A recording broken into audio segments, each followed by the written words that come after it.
ध्यान दियो, तुम्हारा चैप्टर चल गया भैया। टॉपिक कौन सा है? ट्रायंगल, त्रिभुज।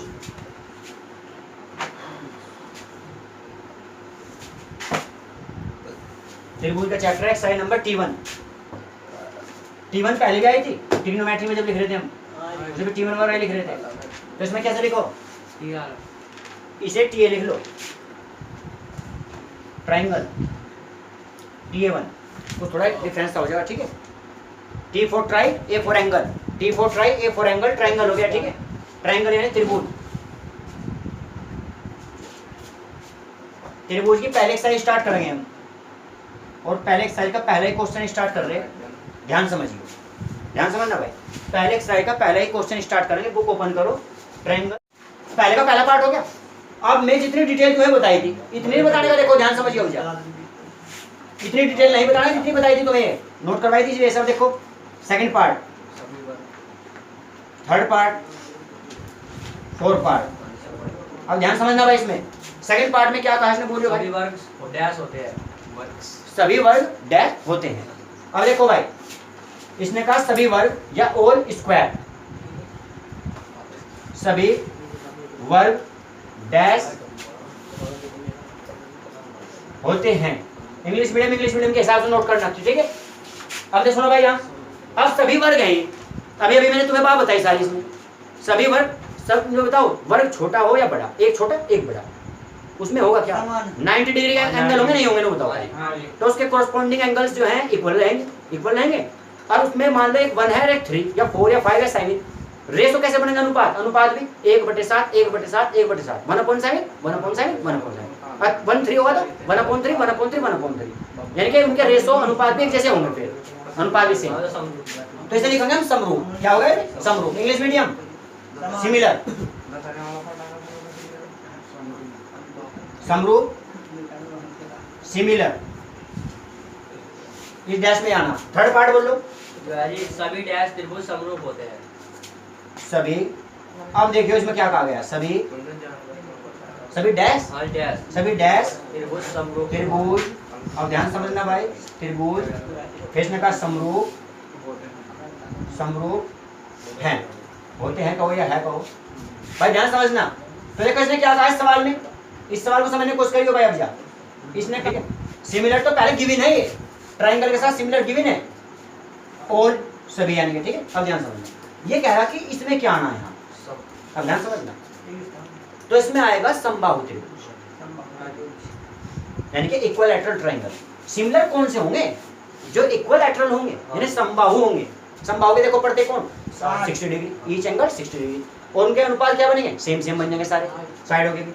तो इक्विलैटरल ट्रायंगल, इसमें आना है इक्विलैटरल।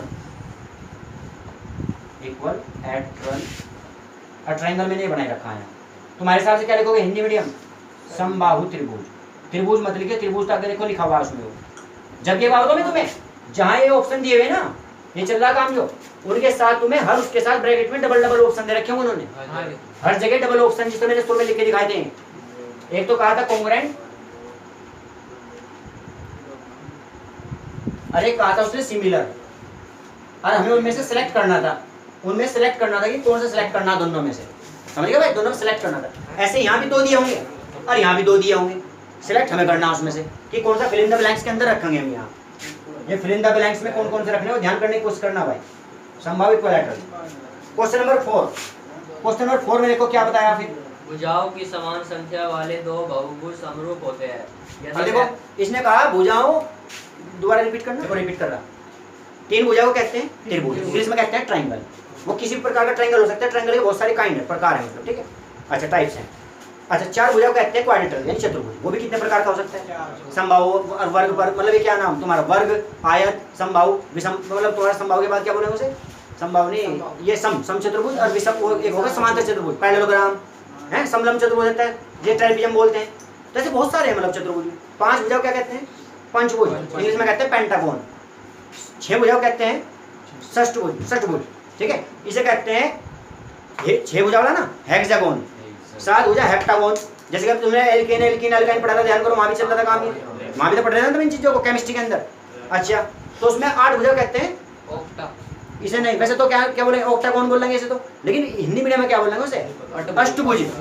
अष्टभुज बोलते हैं उसे, क्या बोलते हैं, अष्टभुज। तो ऐसे है ये। पर मैं तुम्हें एक बात बताना चाहूंगा, मेरी बात सुनना ध्यान से। अब मैं तुम्हें एक बात बताऊंगा, सुनो ध्यान से। जब 3 भुजा का कोई बनता है, 3 साइड वाला बनता है, तो उसे इंग्लिश में ट्रायंगल कहते हैं, हिंदी में कहते हैं त्रिभुज। 4 भुजा वाले को इंग्लिश में कहते हैं क्वाड्रिलेटरल और हिंदी में कहते हैं चतुर्भुज। लेकिन जब 4 भुजा से ज्यादा हो जाए, भुजा 5 6 7 8 10 20 50 60, कितनी भुजा का कोई भी चीज बनाओ, कितनी भुजा का कुछ भी चीज बनाओ, कितनी भुजा कुछ भी चीज बनाओ, स्ट्रेट लाइन होनी चाहिए बस उनके अंदर, स्ट्रेट लाइन, तो उसका नाम होता है बहुभुज।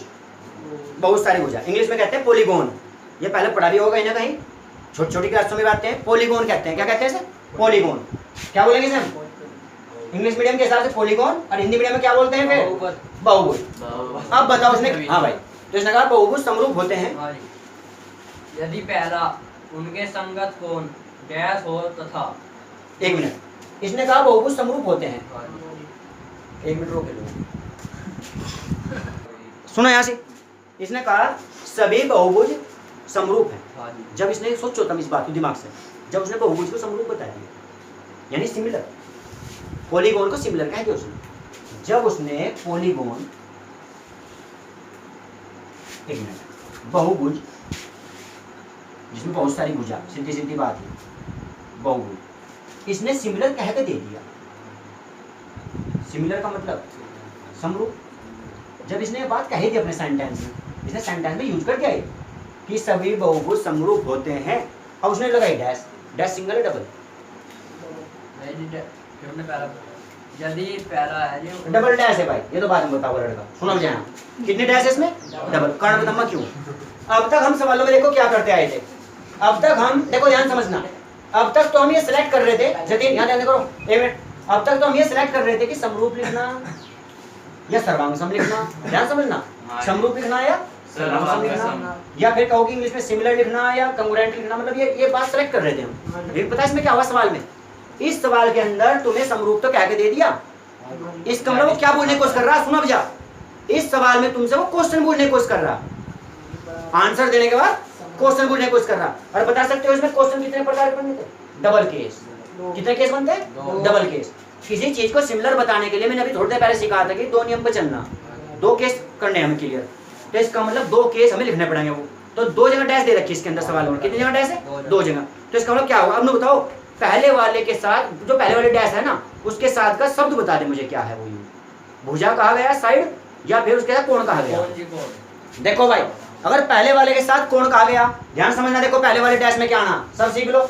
अगर पहले वाले में उसने कहा कोण, यानी कि एंगल बोल लेंगे हम इसे, क्या बोल लेंगे, एंगल।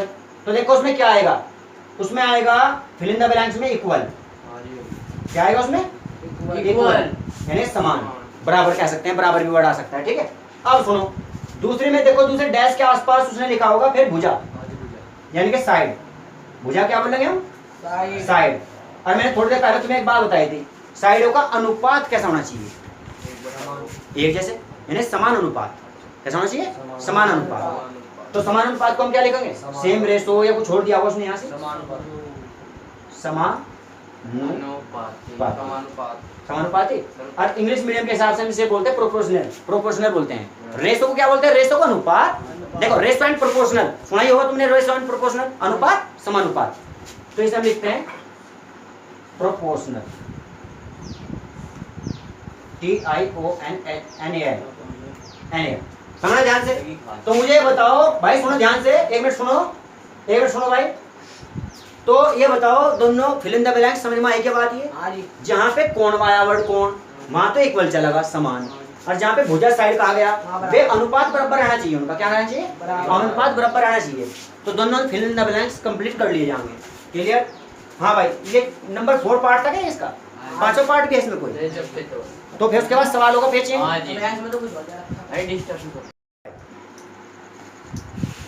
सुनो देखो ध्यान से, ये क्वेश्चन नंबर कौन सा होगा तुम्हारा भैया भाई, क्वेश्चन नंबर 2 था या पहला था, पहला ही था, दूसरा बताओ। तो फिर उसके सारे पार्ट हो गए, ध्यान करियो।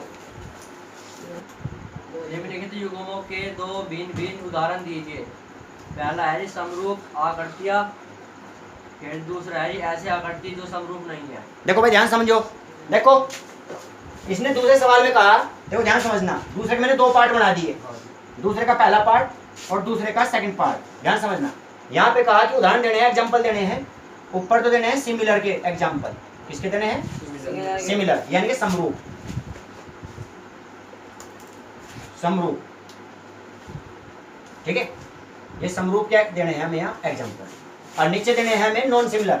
जो समरूप नॉन सिमिलर यानी कि जो समरूप नहीं है, ना हो, नॉन सिमिलर। देखो ध्यान से, मैं लिख रहा हूँ यहाँ एग्जाम्पल देने दो हमें। एक तो हमने स्क्वायर ही बना दिया, ठीक है, स्क्वायर हमने बना दिया 2 2 2 और 2। इनके साथ सेंटीमीटर लिख लेना, सेंटीमीटर लिख देना इनके साथ, ठीक है। ध्यान समझना, सेंटीमीटर। एक इसके साथ हमने स्क्वायर और बनाया, ठीक है, इसमें लिखेंगे P Q R S। एक में लिख दो A B C और D। ये 2 के हिसाब से लिखा तो इधर लिख दो 3 के हिसाब से, 3 3 एंड 3 और ये भी 3 सेंटीमीटर लिख देना। इनमें एक एंगल तो 90 दिखा देना, 90 डिग्री, बल्कि 90 में इसमें क्या है 90 की जगह मतलब तुम चारों 90 दिखाओ, स्क्वायर में तो 90 डिग्री को नहीं होंगे, ठीक है। तो ये जो एंगल, ये जो स्क्वायर है, ये स्क्वायर यानी कि वर्ग कहो इन्हें, ये क्या है एक दूसरे के सिमिलर यानी समरूप है। उसने ये कहा था कि हमें एग्जाम्पल दो ऐसे समरूप वाली बात। और देखो एक बात हो रहा है, जरूरी नहीं है कि हमें एग्जाम्पल यही देने थे, मतलब यहाँ से बदल सकते हैं एग्जाम्पल। और एक बात हो रही है 2 2 2 देखना जरूरी नहीं था, 1 1 1 1 5 5 5 5 और उधर जो भी चाहो मर्जी से, पर होने चारों एक जैसे, और दोनों में अंतर रहना चाहिए, साइडों में अंतर भी रहना चाहिए, और छोटे बड़े साइज के बनने चाहिए। भले पहले वाले को बड़ा बना के दूसरे वाला छोटा बना दो, कोई दिक्कत नहीं है। मतलब उनके जो भुजाएं हैं ना, उनका अनुपात सेम रहना चाहिए, भुजाओं का अनुपात, संगत भुजाएं, कोरस्पॉन्डिंग साइड्स, प्रोपोर्शनल बिल्कुल सेम रहना चाहिए उनका। अच्छा रेशो, और ये जो तुम्हारा एंगल है वो सारे बराबर होने चाहिए।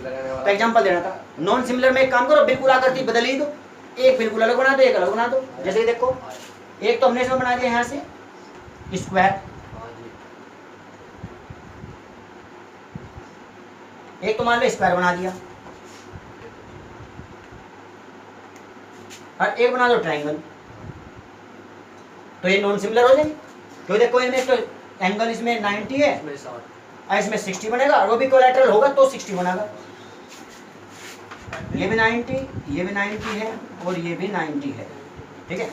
और इसमें क्या लिखोगे, इसमें अगर ये और ये 80 डिग्री, कुछ ऐसा डायग्राम सा बना देना। इनमें यहाँ से कुछ सेंटीमीटर लिखना है, जैसे 2 3 4 या 5 6 7 जो भी लिखना चाहो, थोड़ा इस तरीके से कुछ डायग्राम। और वर्ग है तो इसमें तो सेम सेम लिखाना, 2 2 2 एंड 2। ये नॉन सिमिलर फिगर होंगे। डायग्राम कैसे होंगे? नॉन सिमिलर, क्योंकि ये समरूप नहीं हो सकते, सिमिलर नहीं हो सकते हैं इनके, मतलब कोरस्पॉन्डिंग साइड्स, कोरस्पॉन्डिंग एंगल्स वगैरह बराबर नहीं होने के, फिर ये न रेशो बराबर होने के इनके। तो दूसरे क्वेश्चन में जो कहा था कि इसमें एग्जाम्पल दे, इसमें एग्जाम्पल दे समरूप का, और जो समरूप नहीं है उनका देना। ध्यान दो, इसने लास्ट क्वेश्चन में देखो क्या कहा है, तीसरा क्वेश्चन है इसका, लास्ट क्वेश्चन एक्सरसाइज का, ध्यान समझना। इसने 2 डायग्राम दे रखे, ठीक है। 2 डायग्राम देने के बाद इसने बोला इसमें कि ये बताओ दोनों डायग्राम सिमिलर है या नॉन सिमिलर, समरूप है या समरूप नहीं है। अब ध्यान से देखना, अगर तुम इनकी भुजाओं का रेशो देखोगे, भुजाओं का रेशो 1.5/3 ये इसके साथ लिया, दूसरा 1.5/3 ये इसके साथ लिया, तीसरा भी 1.5/3 और ये भी 1.5/3। सारे रेशो जो हैं, या कहो कि कोई सा भी यूज कर लो, जैसे पी क्यू लिया मैंने यहाँ से पी क्यू, तो इसके साथ कौन सा लेना पड़ेगा? A B. इसी प्रकार से जितने भी सब हैं, सब रेशो कैसे हैं? इक्वल। कैसे हैं सब? इक्वल। इक्वल, ठीक है। सारे रेशो इक्वल ही हैं, ये रेशो इक्वल होंगे, ठीक है। इनके रेशो कैसे हैं? इक्वल, इक्वल प्रोपोर्शनल होंगे, ठीक है। समानुपाती है, मतलब ये समानुपाती है सब एक दूसरे के साथ। ये है समचतुर्भुज। समचतुर्भुज क्योंकि इसकी भुजा सारी एक जैसी है, वर्ग से बना हुआ है ये भी समचतुर्भुज। रोम्बस बनता है स्क्वायर से, लेकिन इसका देखो कोण, ध्यान से देखना, इसका जो एंगल है वो 90 है, सारे 90 है इसके तो, लेकिन इसके 90 नहीं है, इसके एंगल 90, तो एंगल इक्वल नहीं हो पाए। अरे एंगल इक्वल नहीं हो पाए तो इसका मतलब क्या होगा? ये नॉन सिमिलर फिगर है। ये कैसी है? नॉन सिमिलर, यानी समरूप नहीं है। क्या लिखेंगे यहाँ? भैया भुजा बराबर होनी चाहिए, कोण भी, भुजाओं का तो रेशो बराबर होना चाहिए, हाँ वही तो, अनुपात, और ये कोण बराबर होने चाहिए, तो हमारी जगह ये लिख रहे हैं कि रेशो तो बराबर होना चाहिए, प्रोपोर्शनल होना चाहिए, मतलब समानुपाती, और ये कैसे होना चाहिए, इक्वल। तो ये है non similar, non similar figure है ये। पिक्चर का फिगर या डायग्राम जो भी करना चाहो, या चित्र जो भी कुछ है तुम्हारा अपने हिसाब से लिख सकते हो, ठीक है। ये जो दिया हुआ, ठीक है, इसे कहेंगे हम समरूप नहीं है, समरूप नहीं है। लेकिन इसका कारण देना है तुम्हें, कारण क्या लिखोगे इसके साथ,